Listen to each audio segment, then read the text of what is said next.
서울 강남의 중심부에 우뚝 솟은 세안그룹 본사 건물의 최상층 회의실에는 무거운 침묵만이 감돌고 있었는데 그 정막은 창밖을 세차게 때리는 빗소리에 의해 간신히 깨지고 있었다. 거대한 통유리 너머로 보이는 도심의 화려한 야경은 빗줄기에 가려져 흐릿하게 번져 보였고 이는 마치 한치 앞도 내다볼 수 없는 강민재의 현재 상황을 대변하는 듯했다. 그는 고급스러운 마호가니 테이블 상석에 앉아 있었지만 그의 표정은 초조함으로 가득 차 있었으며 넥타이를 거칠게 풀어헤친 채 떨리는 손으로 얼음이 가득 든 물잔을 들이켰다. 에어컨이 가동되고 있었음에도 불구하고 그의 등줄기에는 식은땀이 흘러내려 최고급 셔츠를 축축하게 적시고 있었고 이는 그가 느끼는 공포의 깊이를 짐작하게 했다. 세안그룹의 자금난은 이미 한계에 다다른 상태였으며 오늘 예정된 투자자와의 미팅이 실패로 돌아간다면 내일 아침 신문 일면은 세안그룹의 부도 소식으로 도배될 것이 분명했다. 강민재는 테이블 위에 놓인 서류 뭉치를 멍하니 응시하다가 다시 한번 손목시계를 확인했는데 약속 시간은 이미 5분이 지나 있었고 이 짧은 기다림이 그에게는 마치 영원처럼 느껴졌다. 그가 기다리고 있는 상대는 최근 글로벌 투자 시장에서 가장 공격적이고 막대한 자금력을 자랑하는 RS 캐피탈의 아시아 지부 대표였다. 소문에 따르면 RS 캐피탈은 부실 기업을 인수하여 구조조정한 뒤 막대한 차익을 남기고 되파는 냉혹한 사냥꾼이라는 악명이 높았지만 지금의 강민재에게는 찬밥 더운 밥을 가릴 처지가 아니었다. 그들이 제시하는 조건이 아무리 가혹하더라도 당장 숨통을 조여오는 채권단들의 압박에서 벗어나기 위해서는 악마의 손이라도 잡아야만 하는 절박한 상황이었기 때문이다. 그는 초조하게 다리를 떨며 비서실장이 언제 문을 열고 들어와 손님의 도착을 알릴지 신경을 곤두세우고 있었다. 갑자기 회의실의 두꺼운 문이 육중한 소리를 내며 열렸고 강민재는 반사적으로 자리에서 벌떡 일어나 출입구 쪽을 향해 몸을 돌렸다. 검은 정장을 입은 경호원들이 먼저 들어와 양옆으로 도열했고 그 뒤를 이어 날카로운 하이힐 소리가 대리석 바닥을 울리며 회의실의 정적을 깼다. 그 소리는 마치 심장 박동처럼 규칙적이고 위협적으로 들렸으며 강민재는 마른 침을 삼키며 들어오는 인물을 주시했다. 곧이어 모습을 드러낸 여성은 큰 키에 완벽한 비율을 자랑하는 몸매를 감싸는 짙은 네이비색 정장을 입고 있었고 어깨에 걸친 코트는 그녀의 당당한 위엄을 한층 더 돋보이게 했다.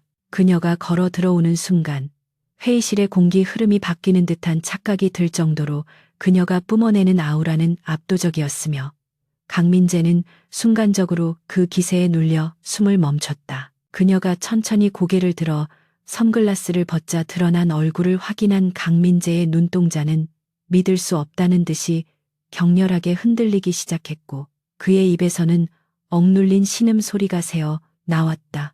그 얼굴은 그가 너무나도 잘 알고 있는 얼굴이었지만 동시에 너무나도 낯선 얼굴이기도 했는데 그것은 5년 전 그가 차가운 빗속으로 내쫓았던 전처 한서윤이었기 때문이다. 하지만 기억 속의 한서윤은 늘 주눅이 들어 있었고 수수한 옷차림에 화장기 없는 얼굴로 집안일을 도맡아 하던 순종적인 여인이었으나 지금 그의 눈앞에 서 있는 여성은 전혀 다른 사람처럼 보였다. 화려하지만 결코 천박하지 않은 메이크업과 차가울 정도로 냉철해 보이는 눈빛, 그리고 자신감 넘치는 표정은 과거의 흔적을 찾아볼 수 없을 만큼 완벽하게 변해 있었다. 강민재는 자신의 눈을 의심하며 이것이 극심한 스트레스로 인한 환각이 아닐까 생각했다. 한서윤은 강민재의 경악한 표정을 보고도 전혀 동요하지 않은 채 우아한 동작으로 그에게 다가와 손을 내밀지 않고 그저 차가운 미소만을 머금은 채 그를 응시했다. 그녀의 눈빛에는 그 어떤 감정도 담겨 있지 않았는데 마치 처음 보는 낯선 사업 파트너를 대하는 듯한 사무적인 태도만이 존재할 뿐이었다. 강민재의 머릿속은 뒤죽박죽 엉켜버려 무슨 말을 해야 할지조차 떠오르지 않았고 그저 멍하니 그녀의 얼굴을 바라보고 있을 뿐이었는데 과거의 그녀가 무릎을 꿇고 제발 버리지 말아달라고 애원하던 모습이 주마등처럼 스쳐 지나갔다. 그때 그는 그녀를 비웃으며 쓸모없는 식충이 취급을 했고 위자료 한 푼 없이 맨몸으로 내쫓았었는데 그 여자가 지금 자신의 생사여탈권을 쥔 거대 투자회사의 대표로 돌아왔다는 사실을 도저히 받아들일 수가 없었다. 한서윤의 뒤를 따르던 수행 비서가 의자를 빼주자 그녀는 자연스럽게 상석 맞은편에 앉으며 다리를 꼬고 깍지를 낀 채 강민재를 올려다보았다. 그녀의 모든 동작은 절제되어 있었고 세련되었으며 그 모습은 마치 여왕이 신하를 내려다보는 듯한 위압감을 풍기고 있었다. 강민재 본부장님 앉으시죠라는 그녀의 목소리는 낮고 부드러웠지만 거역할 수 없는 힘이 실려 있었고 강민재는 최면이라도 걸린 사람처럼 털썩 자리에 주저앉았다. 그녀의 목소리마저 예전에 가늘고 떨리던 목소리가 아니라 훈련된 성우처럼 또렷하고 힘이 넘쳤기에 강민재는 자신이 알던 한서윤이 맞는지 다시 한번 확인하고 싶은 충동을 느꼈다. 하지만 테이블 위에 놓인 명패에 선명하게 새겨진 RS 캐피탈 대표 한서윤이라는 글자는 이 잔인한 현실이 꿈이 아님을 증명하고 있었다. 회의실 안에는 팽팽한 긴장감이 감돌았고 강민재의 이마에서는 땀방울이 맺혀 떨어졌지만 한서윤은 여유롭게 비서가 건네준 서류를 검토하기 시작했다. 그녀가 서류를 한 장씩 넘길 때마다 들리는 종이 소리가 강민재의 신경을 날카롭게 긁어댔고 그는 침묵을 견디지 못하고 입을 열려고 했으나 목이 메어 말이 나오지 않았다. 한서윤은 시선을 서류에 고정한 채로 세안그룹의 재무 상태가 생각보다 훨씬 심각하군요라고 무미건조하게 말하며 붉은 펜으로 서류의 특정 부분을 거침없이 그어버렸다. 그녀의 말투는 비난이나 조롱이 아닌 객관적인 사실만을 전달하는 전문가의 그것이었으나 강민재에게는 그 어떤 모욕보다 더 아프게 다가왔다. 과거 가계부 하나 제대로 정리 못한다고 구박했던 자신이 지금 그녀에게 재무 상태를 지적받고 있다는 사실이 뼈저리게 다가왔기 때문이다. 강민재는 떨리는 손을 테이블 아래로 숨기며 억지로 미소를 지어 보이려 노력했지만 입과 근육이 경련을 일으켜 기괴한 표정이 되고 말았다. 서 대표님 아니 한서윤 씨 이게 도대체 어떻게 된 일입니까? 라며 그는 간신히 말을 꺼냈지만 목소리는 형편없이 갈라져 있었다. 한서윤은 그제야 서류에서 눈을 떼고 그를 정면으로 응시했는데 그녀의 눈동자 깊은 곳에는 얼음장 같은 차가움이 서려 있었다. 공적인 자리입니다. 강 본부장님 호칭에 주의해 주시죠. 라는 그녀의 대답은 단호했고 두 사람 사이에 보이지 않는 벽을 세워버렸다. 그녀는 그가 사적인 감정이나 과거의 관계를 언급할 틈조차 주지 않으겠다는 의지를 분명히 드러냈으며 이는 강민재를 더욱 당혹스럽게 만들었다. 한서윤은 잠시 침묵하다가 테이블 위에 놓인 찻잔을 들어 우아하게 한 모금을 마신 뒤 다시 입을 열어 본격적인 협상을 시작하려 했다. 우리는 자선 사업가가 아닙니다. 세안그룹에 투자할 가치가 있는지 판단하기 위해 왔을 뿐입니다. 라고 말하는 그녀의 태도에서는 과거의 나약함은 눈을 씻고 찾아봐도 없었다.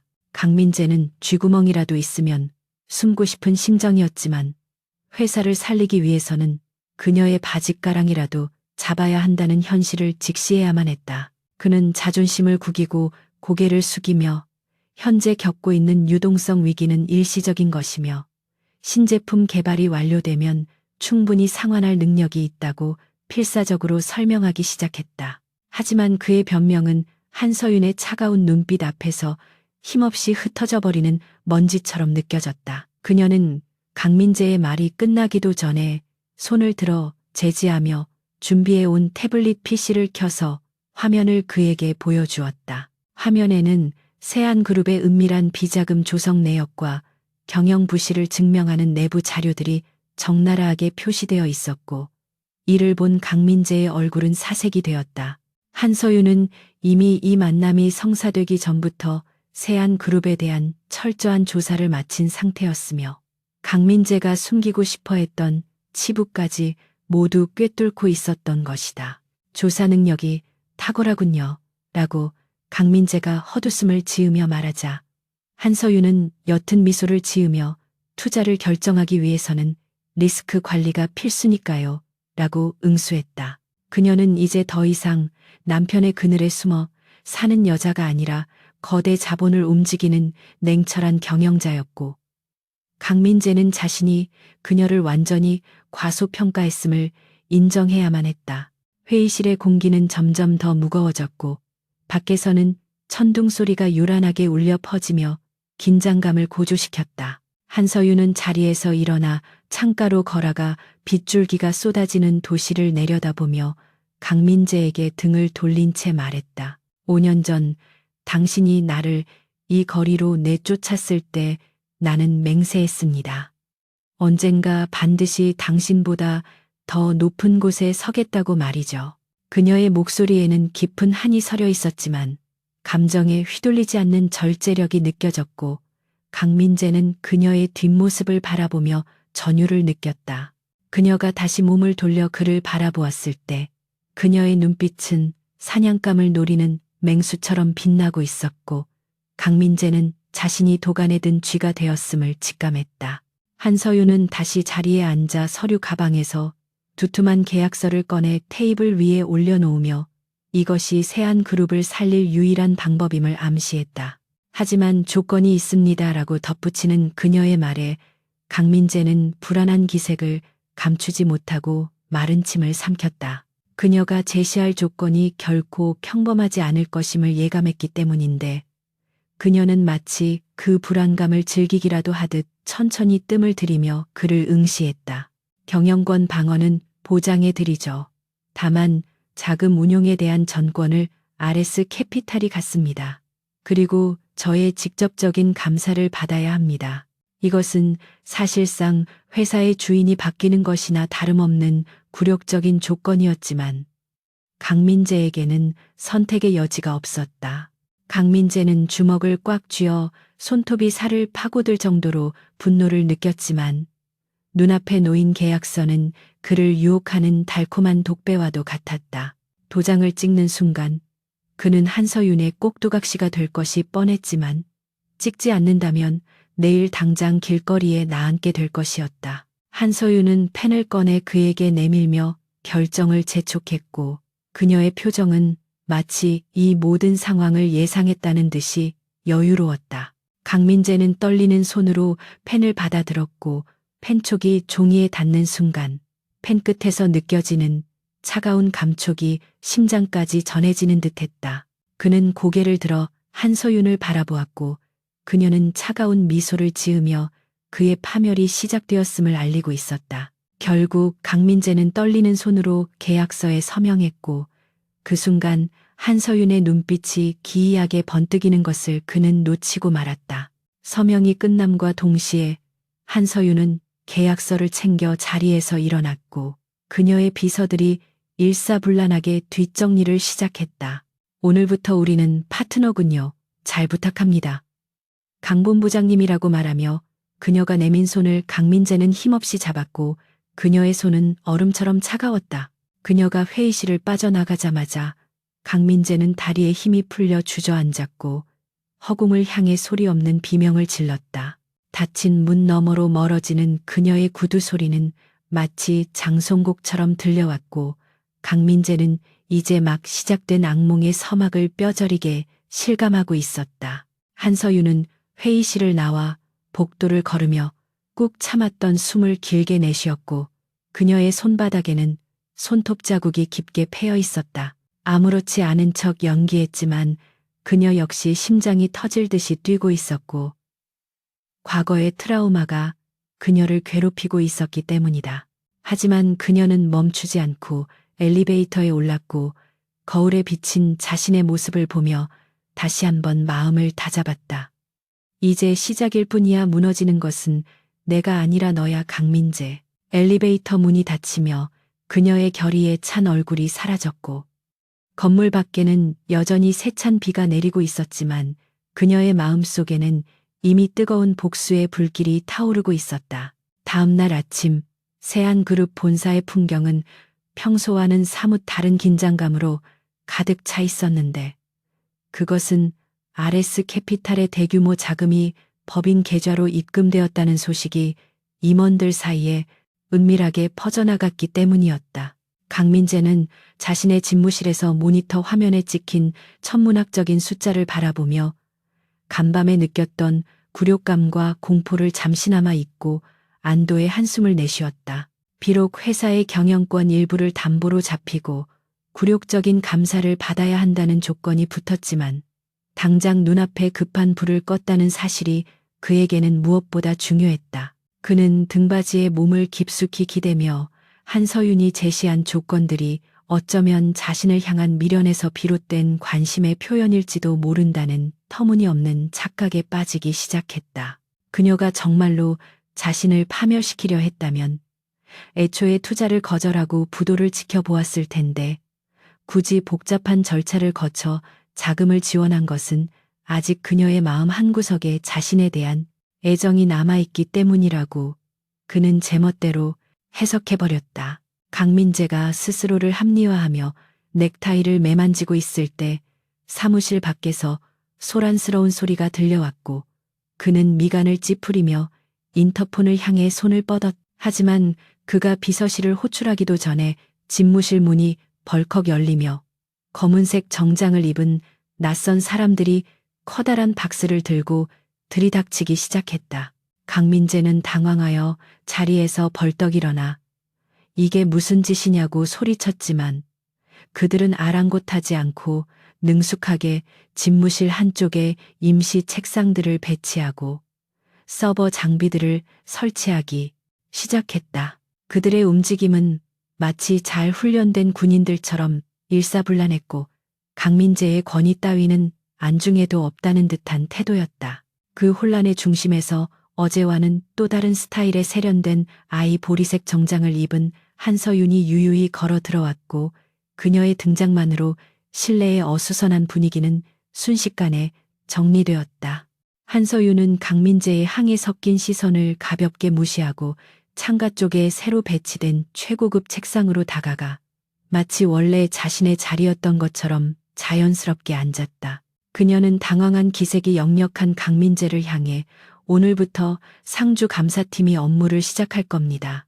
계약서 제5 조사망에 명시된 대로 대표이사 집무실 내에 감사 공간을 마련한 것이니 문제될 건 없겠죠.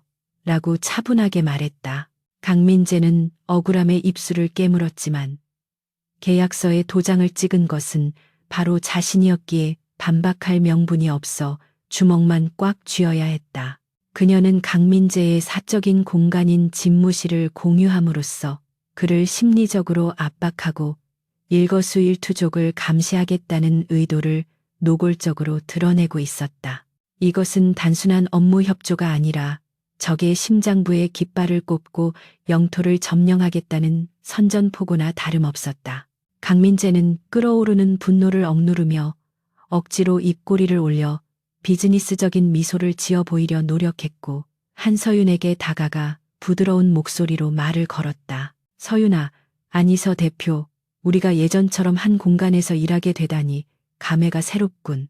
어차피 이렇게 된 거 서로 윈윈할 수 있도록 잘해봅시다. 그는 과거의 호칭을 교묘하게 섞었으며 그녀의 감정을 자극해보려 했지만 한서윤의 반응은 싸늘하기 그지없었다. 그녀는 모니터에서 눈을 떼지 않은 채 사무적인 어투로 강본 부장님, 지금은 업무 시간입니다. 사적인 감상에 젖어 있을 시간은 없으실 텐데요. 라고 딱 잘라 말했다. 그녀의 철벽 같은 태도에 강민재의 얼굴은 벌개졌고 주변에 있던 RS 캐피탈 직원들이 힐끔거리는 시선을 느끼자 수치심은 배가 되었다. 한서윤은 비서에게 눈짓을 하여 두툼한 파일 하나를 강민재의 책상 위에 올려놓게 했는데 그 파일의 표지에는 긴급 구조조정 안이라는 무시무시한 제목이 적혀 있었다. 강민재가 떨리는 손으로 파일을 열어 내용을 확인하는 순간 그의 눈은 경악으로 크게 확장되었고 숨이 턱 막히는 것을 느꼈다. 그 명단에는 지난 수년 동안 강민재의 수족이 되어 온갖 비리를 함께 저지르고 그의 방패막이가 되어 주었던 핵심 임원들의 이름이 줄줄이 나열되어 있었기 때문이다. 영업이사 박전무, 재무담당 최상무 등 강민재 라인이라 불리는 인물들이 전원 해고 대상에 올라 있었고, 이는 사실상 강민재의 손과 발을 모두 잘라버리겠다는 선언이나 다름없었다. 강민재는 파일을 책상에 내동댕이 치며 한서윤을 향해 소리를 질렀다. 이게 무슨 짓이야? 이 사람들은 회사의 개국 공신들이라고.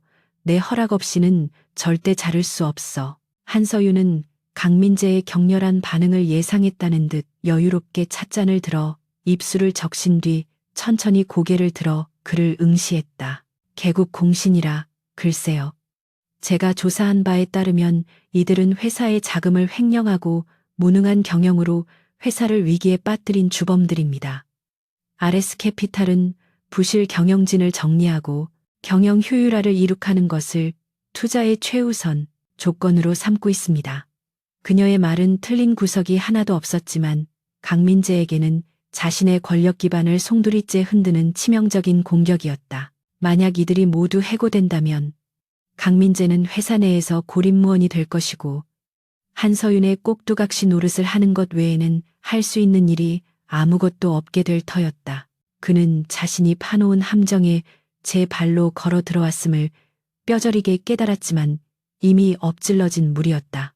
강민재는 씩씩거리며 한서윤의 책상 앞으로 다가가 두 손으로 책상을 짚고 몸을 숙여 위협적인 자세를 취하며 낮은 목소리로 으르렁거렸다. 내가 이 회사의 주인이야. 외부 투자자 주재의 인사권까지 간섭하는 건 월권이라고. 당장 이 계획 철회해. 안 그러면 투자를 무효화하겠어. 하지만 한서윤은 눈 하나 깜짝하지 않고 차가운 눈빛으로 그를 올려다보며 서늘한 미소를 지을 뿐이었다. 투자 무효화요. 좋으시대로 하세요. 단 계약 파기 시 위약금은 투자금의 3배인 것 아시죠? 지금 세안그룹의 현금 보유량으로 그게 가능할까요? 그녀의 지적은 강민재의 가장 아픈 곳을 정확히 찔렀고 그는 말문이 막혀 입만 뻐끔거릴 뿐 아무런 대꾸도 할 수 없었다. 그녀는 이미 법적인 모든 검토를 마친 상태였고 강민재가 빠져나갈 구멍은 어디에도 존재하지 않았다.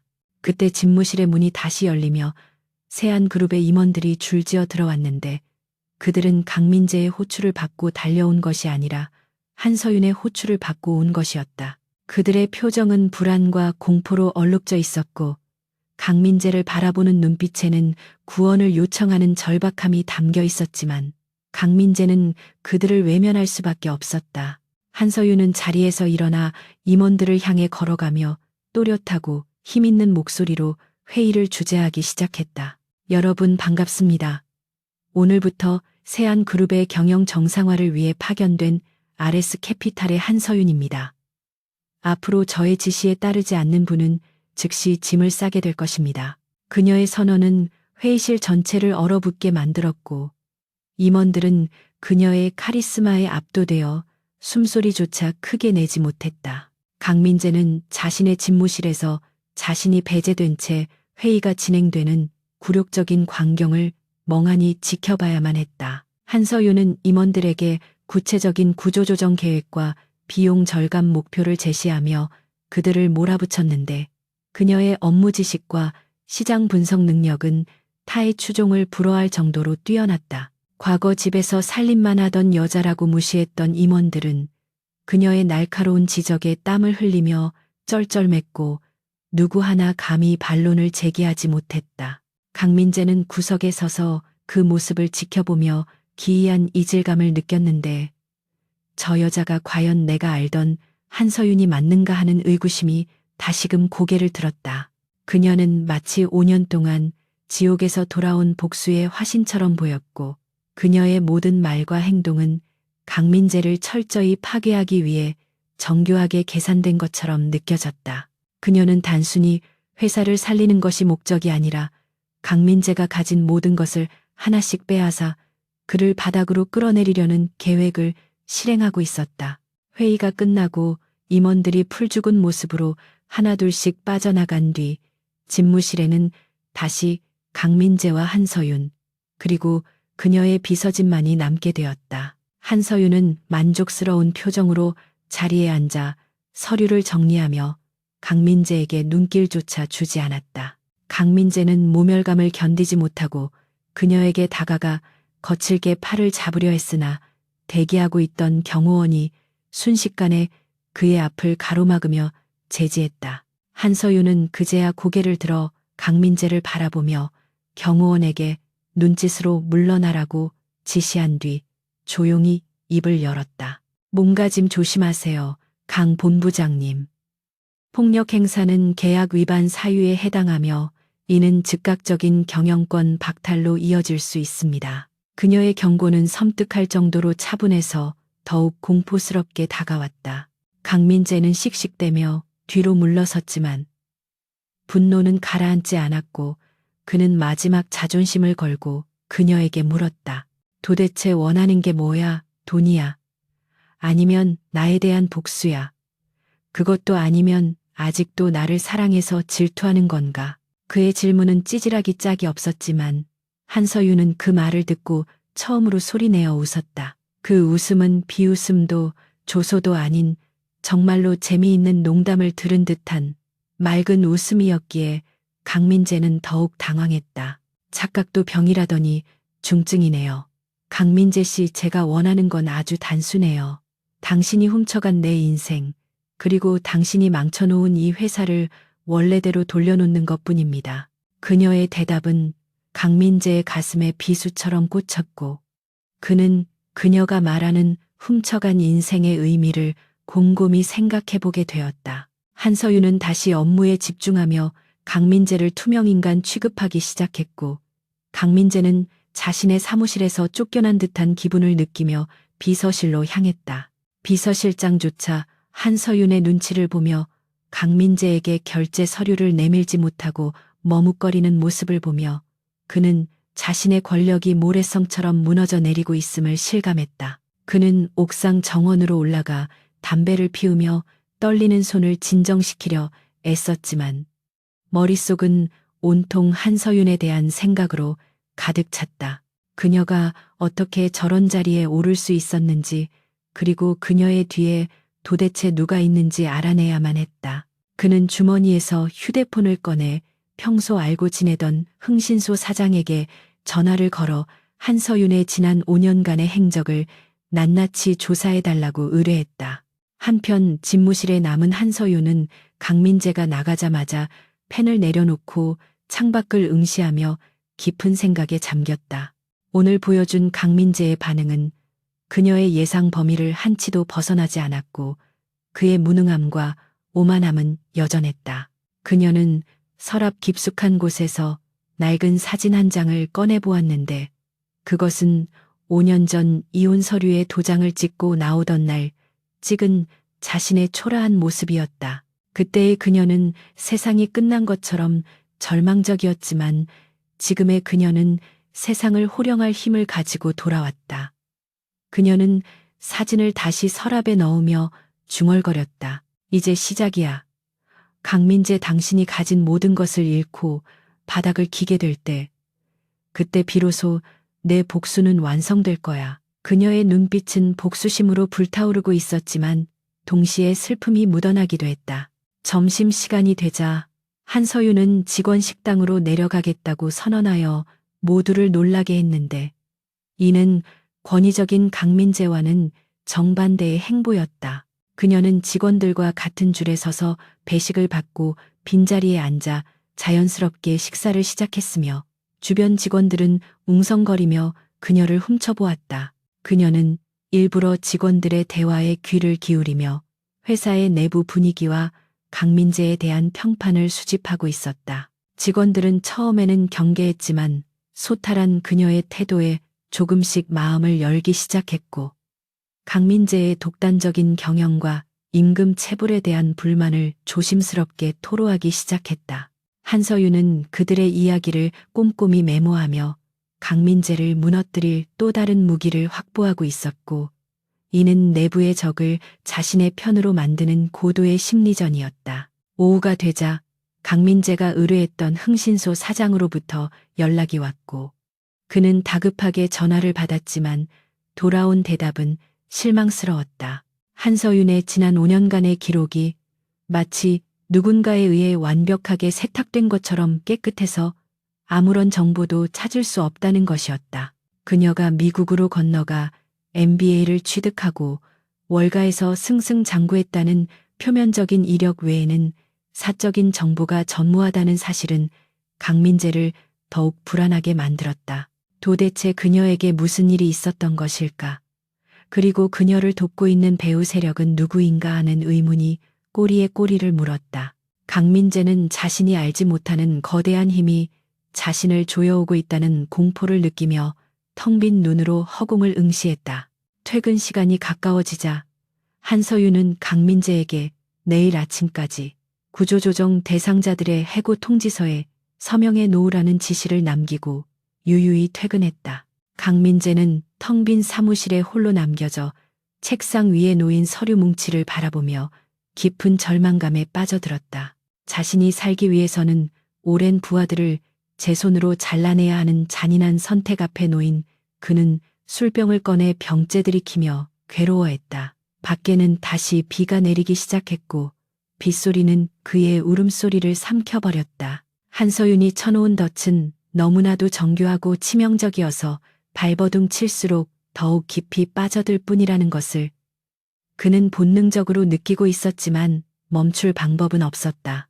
이것은 단순한 비즈니스가 아니라 목숨을 건 전쟁의 서막이었고, 강민재는 이미 첫 번째 전투에서 처참하게 패배하고 말았다. 며칠 후 서울 시내 최고급 호텔의 그랜드 볼룸에서는 정재계 주요 인사들이 참석하는 경제인 연합회 주최 자선 파티가 화려하게 열리고 있었다.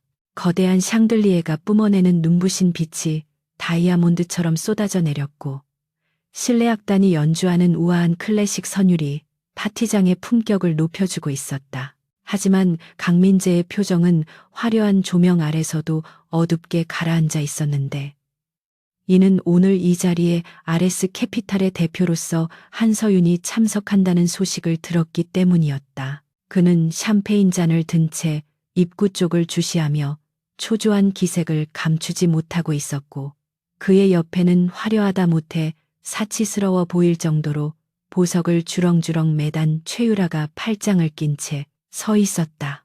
최유라는 남편의 불안한 시선이 어디를 향하고 있는지 본능적으로 감지하고 있었고, 그녀의 눈매는 질투와 불안감으로 날카롭게 곤두서 있었다.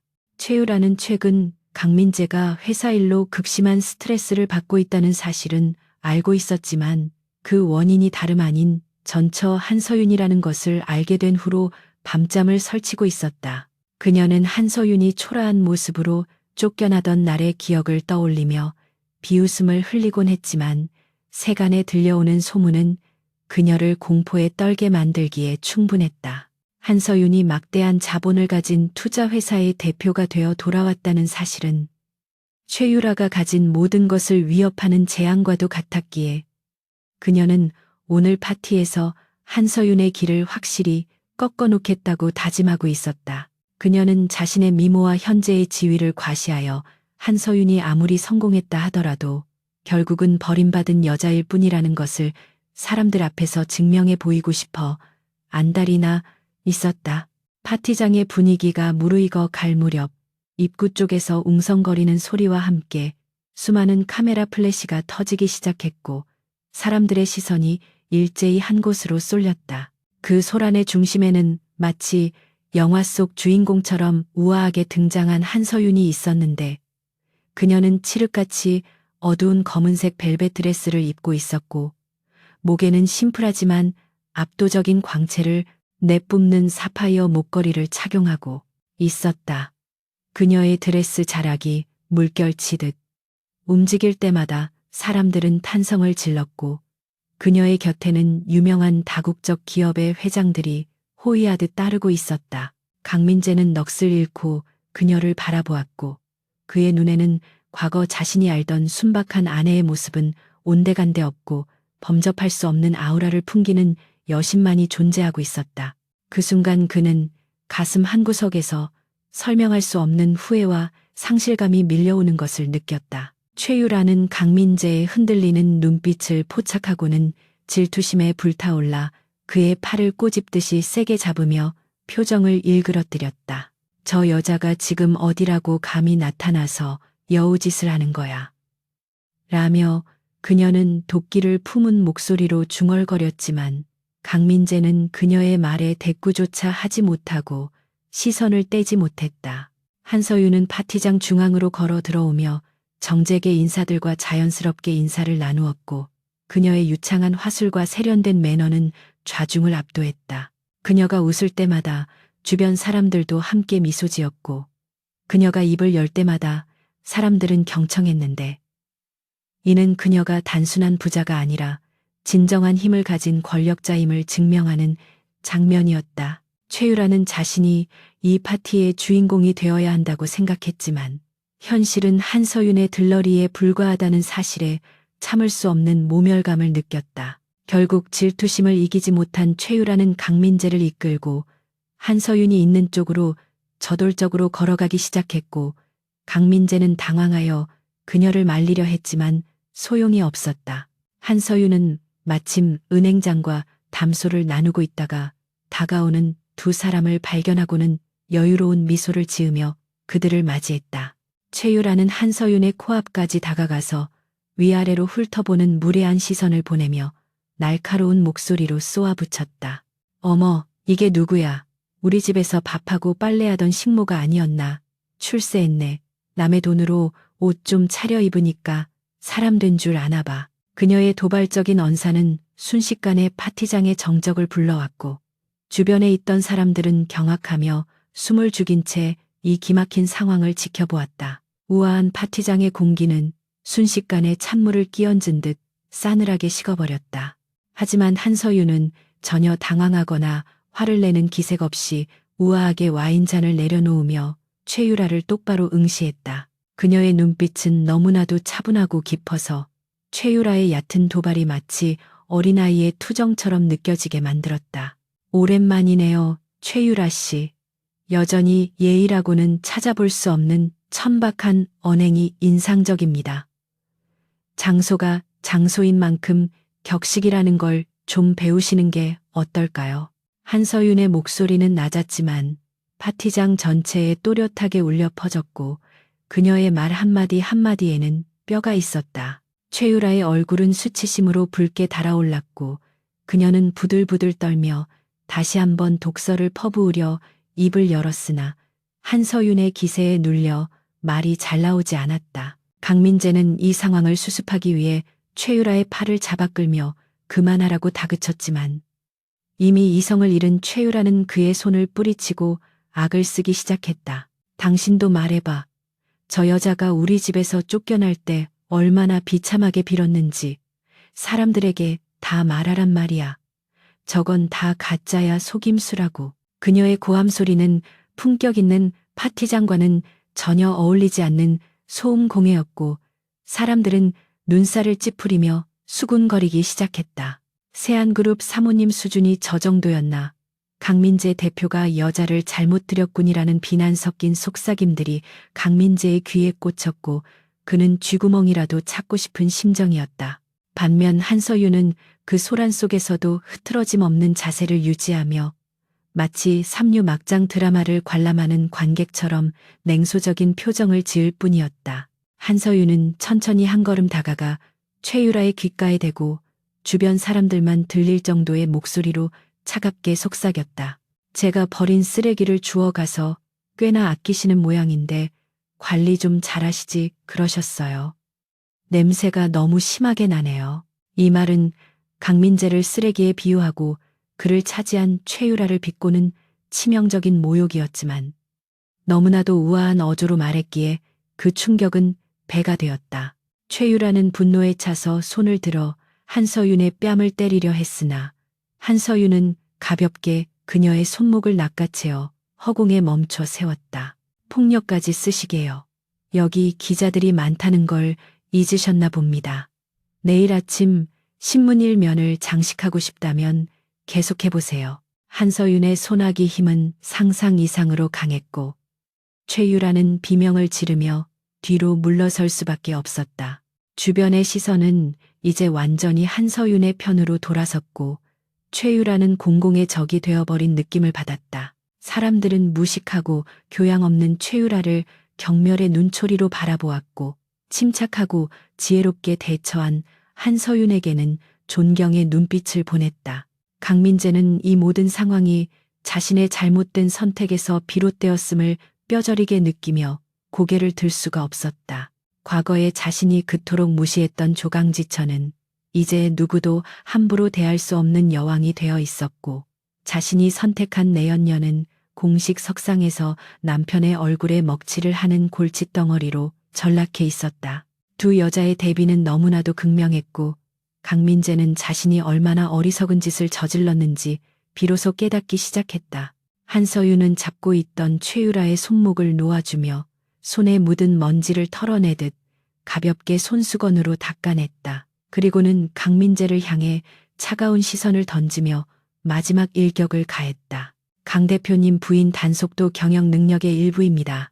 안살림 하나 제대로 관리 못하면서 어떻게 수천 명의 직원을 거느리는 기업을 운영하시겠습니까? 투자자로서 심히 우려되는군요.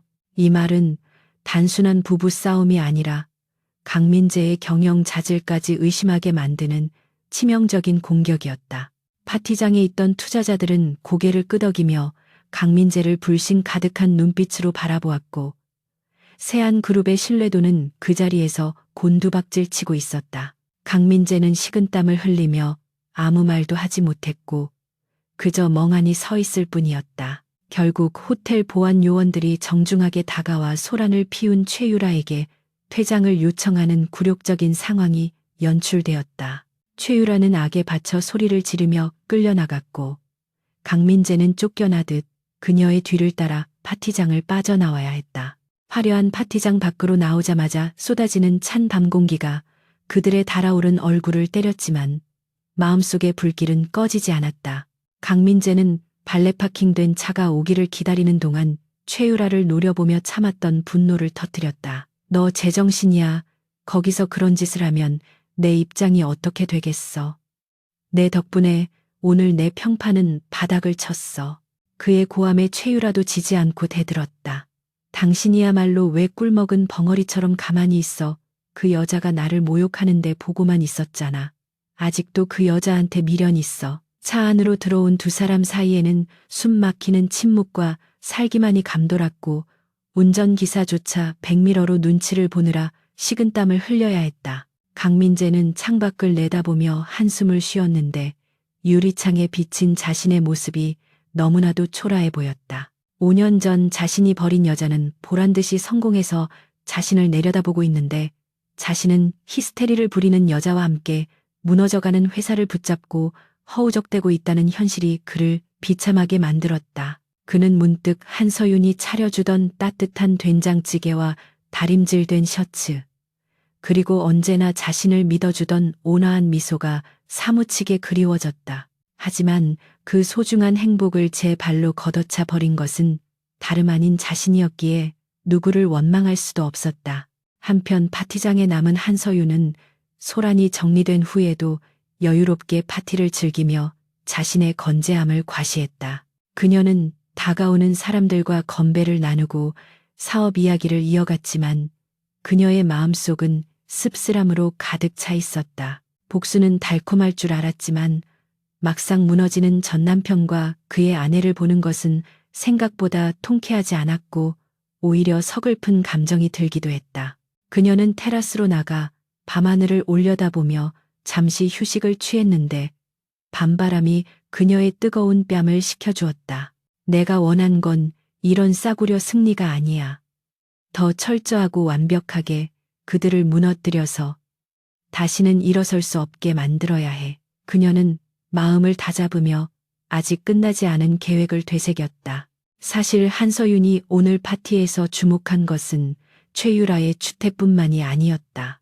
그녀는 최유라가 입고 있던 드레스와 착용하고 있던 보석들이 최근 횡령 의혹이 제기된 회사의 자금 흐름과 일치한다는 결정적인 단서를 포착했다. 최유라가 걸치고 있던 한정판 목걸이는 세안그룹의 법인 카드로 결제된 내역이 있는 물건이었고, 이는 강민재가 공금을 유용하여 아내의 사치를 충당하고 있다는 명백한 증거였다.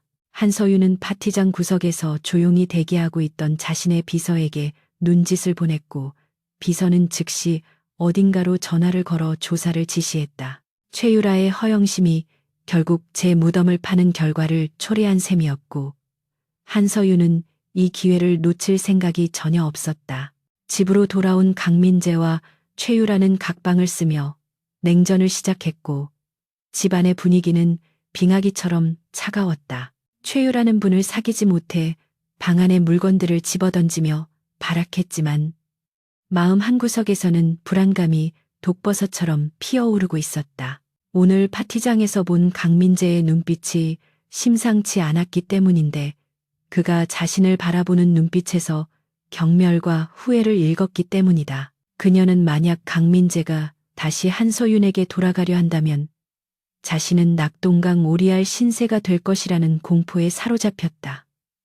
그녀는 손톱을 물어뜯으며 중얼거렸다. 절대 뺏길 수 없어. 내가 어떻게 차지한 자리인데 무슨 수를 써서라도 그 여자를 매장시켜 버릴 거야. 그녀의 눈빛에는 광기가 서려 있었다.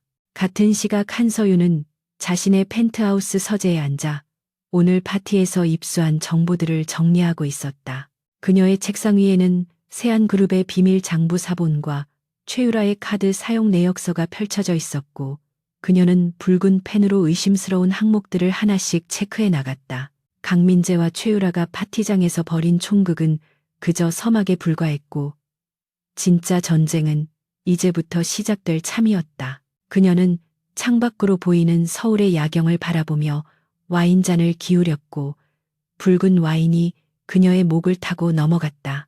내일이면 세안그룹에 대한 전방위적인 특별 감사가 시작될 것이고, 그 결과는 강민재의 숨통을 확실하게 끊어놓을 것이었다. 한서윤은 찻잔을 내려놓으며 나직하게 속삭였다. 기대의 강민재, 당신이 가장 믿었던 사람들이 당신의 등을 찌르는 고통을 맛보게 해줄 테니까. 밤이 깊어갈수록 도시는 고요해졌지만 세 사람의 운명은 폭풍 전야처럼 위태롭게 흔들리고 있었다. 한서윤의 완벽한 계획 아래 강민재와 최유라는 서서히 조여오는 올가미를 눈치채지 못한 채 서로를 탓하며 자멸의 길로 걸어 들어가고 있었다. 파티장에서의 승리는 한서윤에게 자신감을 심어주었고, 그녀는 이제 망설임 없이 다음 단계로 나아갈 준비를 마쳤다. 그녀의 눈앞에는 복수의 끝이 보이기 시작했고, 그 길 끝에 무엇이 기다리고 있든 그녀는 결코 멈추지 않을 것이었다. 세안그룹 본사 건물 15층에 마련된 특별감사실은 늦은 밤까지 불이 꺼지지 않았고 팽팽한 긴장감이 감돌고 있었는데, 이는 RS 캐피탈에서 파견된 최정예 회계사들이 산더미처럼 쌓인 장부들과 씨름하고 있었기 때문이었다. 한서윤은 팔짱을 낀 채 벽면에 붙은 화이트보드를 응시하고 있었는데, 그곳에는 복잡하게 얽힌 자금 흐름도가 그려져 있었고, 붉은색 선들이 거미줄처럼 한 지점을 향해 모여들고 있었다. 그녀의 눈빛은 먹잇감을 노리는 매처럼 날카로웠으며, 수석 회계사가 보고하는 내용 하나하나를 놓치지 않고 머릿속에 입력하고 있었다. 보고에 따르면 세안그룹은 지난 3년 동안 유령 컨설팅 회사에 막대한 자문료를 지급해 왔는데, 그 회사의 실체가 불분명하고 주소지가 해외 조세 피난처로 되어 있다는 점이 매우 수상했다. 한서윤은 직감적으로 이것이 강민재가 조성한 비자금의 통로임을 확신했고, 그 꼬리를 잡기 위해 더욱 집요하게 파고들 것을 지시했다. 한편 사장실에 홀로 남겨진 강민재는 초조함에 손톱을 물어뜯으며 바닥을 서성이고 있었는데, 감사팀이 핵심 장부에 접근했다는 내부 고발자의 연락을 받았기 때문이었다. 그는 자신이 그동안 교묘하게 빼돌린 회사 자금이 들통나는 것은 시간 문제라는 것을 깨닫고 극심한 공포에 휩싸였다. 만약 횡령 사실이 밝혀진다면 회장직을 잃는 것은 물론이고 감옥행을 피할 수 없을 것이며 최유라와 함께 누리던 호화로운 생활도 물거품이 될 것이 뻔했다. 그는 떨리는 손으로 위스키를 잔에 따르지도 않고 병째 들이켰지만 알코올 기운으로도 밀려오는 불안감을 잠재울 수는 없었다. 그는 책상 위에 놓인 전화기를 노려보다가 결심한 듯 수화기를 들고 어딘가로 전화를 걸었는데 그 상대는 뒷골목 세계에서 험한 일을 처리해주는 해결사였다. 강민재는 더 이상 합법적인 방법으로는 한서윤을 막을 수 없다고 판단하고 넘지 말아야 할 선을 넘기로 작정한 것이었다. 다음 날부터 회사 내부에는 한서윤에 대한 악의적인 소문들이 독버섯처럼 퍼져나가기 시작했는데 그 내용은 그녀가 과거에 불미스러운 일로 이혼을 당했으며 현재는 몸로비를 통해 투자를 유치했다는 터무니없는 찌라시였다. 직원들은 휴게실과 엘리베이터에서 수군거렸고 익명의 게시판에는 그녀를 인신공격하는 글들이 도배되기 시작했다. 한서윤은 출근길 로비에서 자신을 힐끔거리며 비웃는 직원들의 시선을 느꼈지만 눈 하나 깜짝하지 않고 당당하게 걸음을 옮겼다. 그녀는 이러한 유치한 흑색 선전이 강민재의 지심을 단번에 알아차렸고 그가 얼마나 궁지에 몰렸는지를 반증하는 것이라 생각하며 오히려 코웃음을 쳤다. 그녀는 비서실장에게 지시하여 악성 루머의 유포지를 역추적하게 했고 동시에 명예훼손에 대한 강력한 법적 대응을 준비시켰다. 그녀에게 있어 감정적인 동요는 사치였고 오직 팩트와 결과만이 중요할 뿐이었다. 하지만 강민재의 공격은 여기서 멈추지 않았고 한서윤의 개인적인 안전을 위협하는 수준으로 대담해지기 시작했다. 늦은 밤 야근을 마치고 지하 주차장으로 내려간 한서윤이 자신의 차에 타려는 순간 검은 마스크를 쓴 건장한 남성 3명이 그녀의 앞을 가로막았다. 주차장은 텅 비어 있었고 스산한 기운이 감돌았지만 한서윤은 비명을 지르거나 뒷걸음질 치지 않고 차가운 눈빛으로 그들을 응시했다. 그들은 쇠파이프를 손에 쥔 채 위협적인 자세를 취하며 당장 감사를 중단하고 한국을 떠나지 않으면 신변에 좋지 않은 일이 생길 것이라고 협박했다. 일반적인 여성이라면 공포에 질려 주저앉았겠지만 한서윤은 이미 산전수전을 다 겪으며 강철 같은 심장을 가지게 된 여성이었다. 그녀는 핸드백 속에 호신용 경보기를 누르는 대신 팔짱을 끼고 도발적인 미소를 지으며 말했다. 강민재가 시키던가요. 고작 이런 양아치들을 보내서 나를 겁줄 수 있다고 생각했다면 큰 오산이네요. 괴한들은 한서윤의 당당한 태도에 오히려 당황하여 멈칫거렸지만 곧 대장의 신호에 따라 그녀를 향해 달려들었다.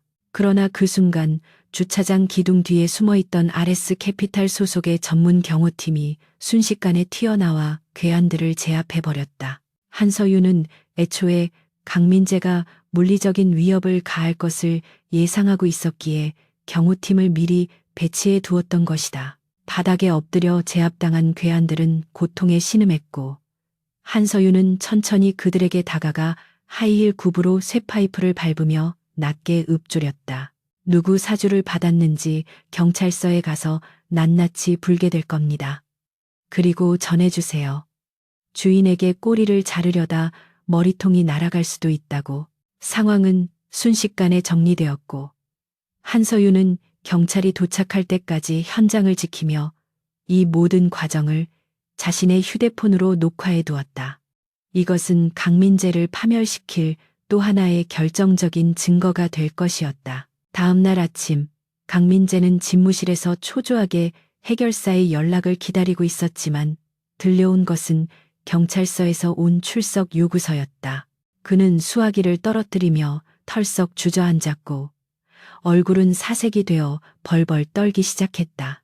자신의 사주를 받은 놈들이 체포되었다는 것은 곧 자신이 교사범으로 몰리게 된다는 것을 의미했기 때문이다. 그때 집무실 문이 열리고 한서윤이 경찰과 변호사를 대동하고 들이닥쳤는데 그녀의 표정은 그 어느 때보다 싸늘하고 위압적이었다.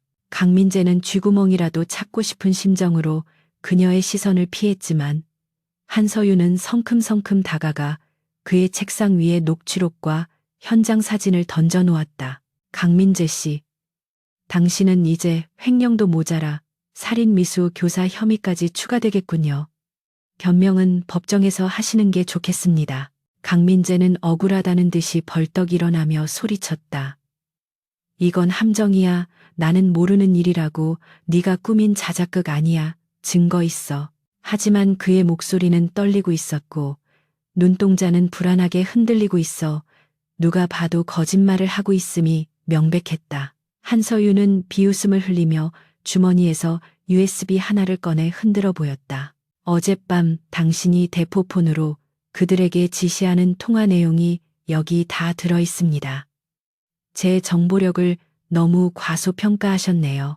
사실 한서윤은 강민재의 통신 내역까지 감시하고 있었던 것은 아니었지만 그를 심리적으로 압박하여 자백을 유도하기 위한 블러핑을 시도한 것이었다. 하지만 죄를 지은 강민재는 그 말에 완전히 속아 넘어가 다리에 힘이 풀려 의자에 주저앉고 말았다. 한서윤은 강민재를 궁지로 몰아넣은 것에 만족하지 않고 본격적인 내부 감사의 칼날을 더욱 깊숙이 들이대기 시작했다. 그녀는 감사팀을 총동원하여 강민재가 조성한 비자금의 최종 종착지를 추적했고 그 과정에서 충격적인 사실을 밝혀냈다. 회사의 공금이 페이퍼 컴퍼니를 거쳐 세탁된 후 최유라가 운영하는 갤러리의 미술품 구매 자금으로 흘러들어간 정황이 포착된 것이다. 최유라는 가치가 없는 무명 작가의 그림을 수억 원에 사들이는 방식으로 회사 돈을 빼돌려 자신의 사치스러운 생활비를 충당하고 있었던 것이었다. 한서윤은 이 명백한 횡령 증거를 보며 씁쓸한 미소를 지었는데 그것은 과거 자신이 생활비 몇 푼을 아끼기 위해 콩나물 값을 깎던 기억과 오버랩되었기 때문이다. 그들은 회사를 자신들의 개인 금고처럼 생각하며 직원들의 피땀 어린 돈을 탕진하고 있었다. 한서윤은 확보한 증거 자료들을 정리하여 이사회를 소집했고 강민재의 해임안을 정식으로 상정하기 위한 절차에 돌입했다. 소식을 들은 강민재는 사색이 되어 이사들을 찾아다니며 읍소하고 회유하려 했지만 이미 대세는 기운 뒤였다. 이사들은 강민재의 전화를 피하거나 만나주지 않았고 회사 내부에서는 강민재의 시대가 끝났다는 분위기가 지배적이었다. 강민재는 최유라에게 전화를 걸어 도움을 요청하려 했지만 그녀는 상황이 불리하게 돌아가는 것을 눈치채고 연락을 끊어버린 상태였다. 믿었던 도끼에 발등이 찍힌 강민재는 텅 빈 집무실에서 홀로 고립된 채 다가오는 파멸의 그림자를 지켜볼 수밖에 없었다. 그는 자신이 쌓아올린 모래성이 파도에 휩쓸려 나가는 것을 무력하게 바라보며 처음으로 진정한 절망을 맛보았다. 한편 한서윤은 밤늦게까지 사무실에 남아 최종 보고서를 검토하고 있었는데 문득 창밖을 보니 비가 내리고 있었다. 그녀는 자리에서 일어나 창가로 다가가 빗방울이 유리창을 타고 흐르는 모습을 물끄러미 바라보았다. 5년 전 비 오는 날 쫓겨나던 자신의 모습이 떠올랐지만 지금은 그때와는 전혀 다른 위치에 서 있었다. 그녀는 유리창에 비친 자신의 얼굴을 어루만지며 속삭였다. 이제 거의 다 왔어. 조금만 더 힘을 내. 그녀의 눈에는 눈물이 고여 있었지만 그것은 슬픔의 눈물이 아니라 기나긴 고통의 터널을 지나온 자만이 흘릴 수 있는 회한과 다짐의 눈물이었다. 그녀는 다시 책상으로 돌아와 강민재의 서명이 들어간 횡령 문서에 붉은 펜으로 크게 동그라미를 쳤다. 이것은 강민재의 심장을 겨누는 마지막 화살이 될 것이었다. 다음 날 아침 세안그룹 로비는 검찰 수사관들이 압수수색을 위해 들이닥치면서 아수라장이 되었다. 한서윤이 넘긴 자료를 바탕으로 검찰이 수사에 착수한 것이었고 직원들은 웅성거리며 불안한 표정으로 그 광경을 지켜보았다. 강민재는 집무실에서 수사관들이 들이닥치는 소리를 들으며 멍하니 앉아 있었는데 그의 책상 위에는 한서윤이 보낸 해임 통지서가 놓여 있었다. 그는 이제 도망칠 곳도 숨을 곳도 없다는 것을 깨달았고 모든 것을 체념한 듯한 표정으로 자리에서 일어났다. 수사관들이 문을 열고 들어와 영장을 제시하며 그의 팔을 잡았을 때 그는 저항하지 않고 순순히 끌려나갔다. 로비를 지나며 직원들의 시선을 받는 그의 뒷모습은 한때 대기업의 오너였던 사람이라고는 믿기지 않을 정도로 초라하고 비참해 보였다. 한서윤은 자신의 사무실에서 CCTV 화면을 통해 강민재가 연행되어 가는 모습을 지켜보고 있었는데 그녀의 표정은 담담했다.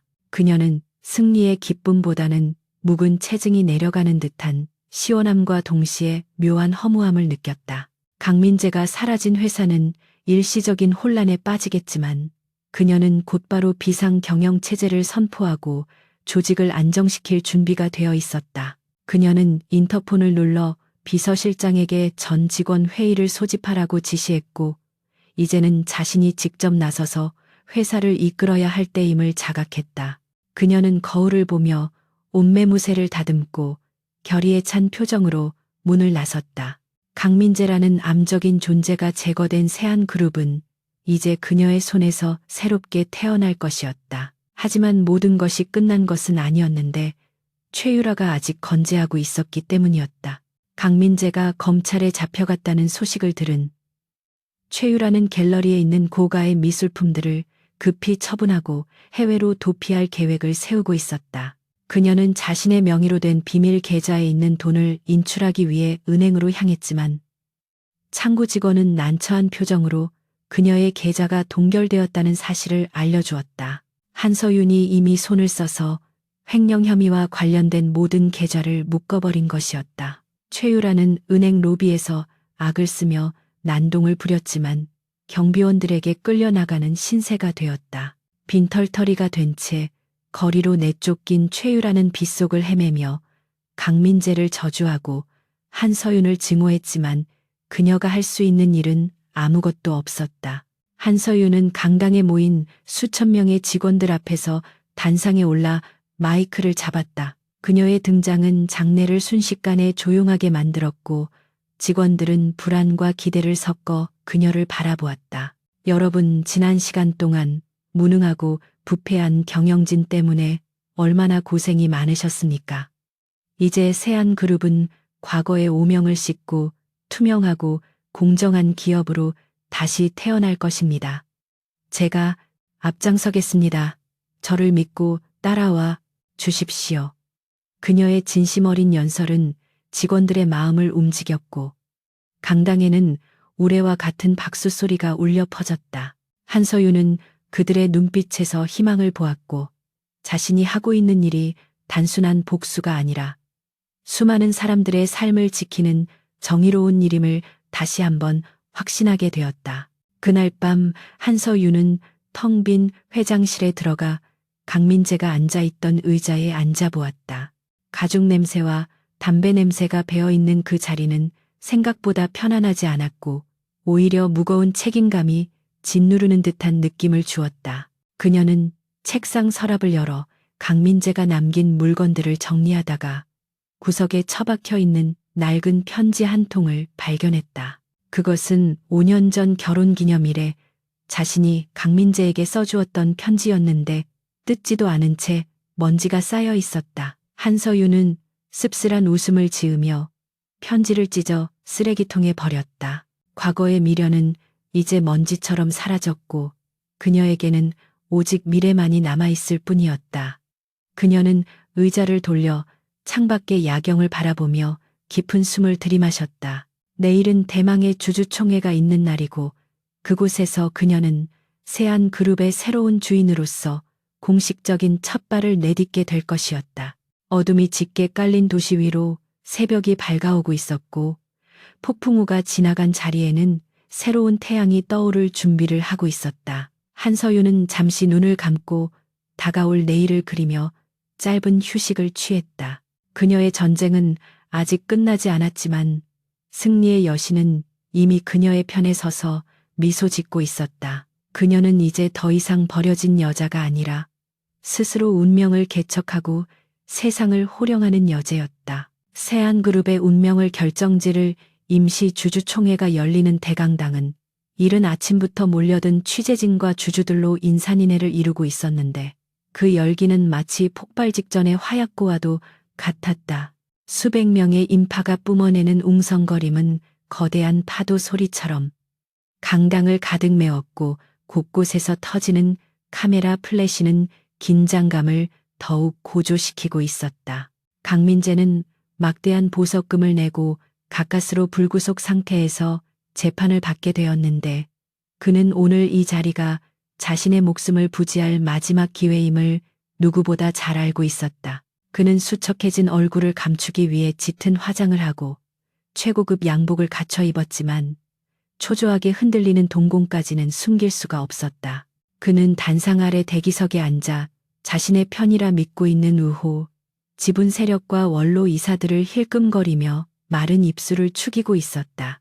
반면 한서윤은 주주총회 시작 시간에 맞춰 정문으로 당당하게 걸어 들어왔는데 그녀의 등장은 장내를 순식간에 정적으로 몰아넣을 만큼 압도적이었다. 그녀는 결백과 진실을 상징하는 듯한 순백의 정장을 입고 있었고 흐트러짐 없는 자세와 확신에 찬 표정은 패배자의 기운이 감도는 강민재와 극명한 대조를 이루었다.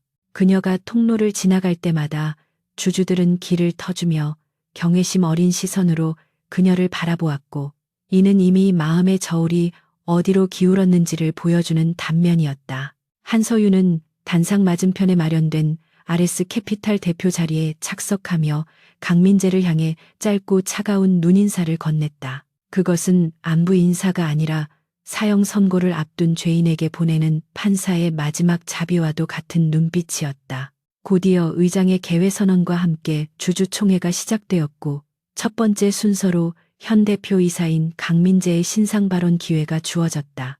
강민재는 떨리는 다리에 힘을 주며 단상으로 올라가 마이크를 잡았고 애써 침착한 척하며 준비해 온 원고를 읽어내려가기 시작했다. 존경하는 주주 여러분, 저는 지난 10년간 오직 세안그룹의 발전만을 위해 제 청춘을 바쳤습니다.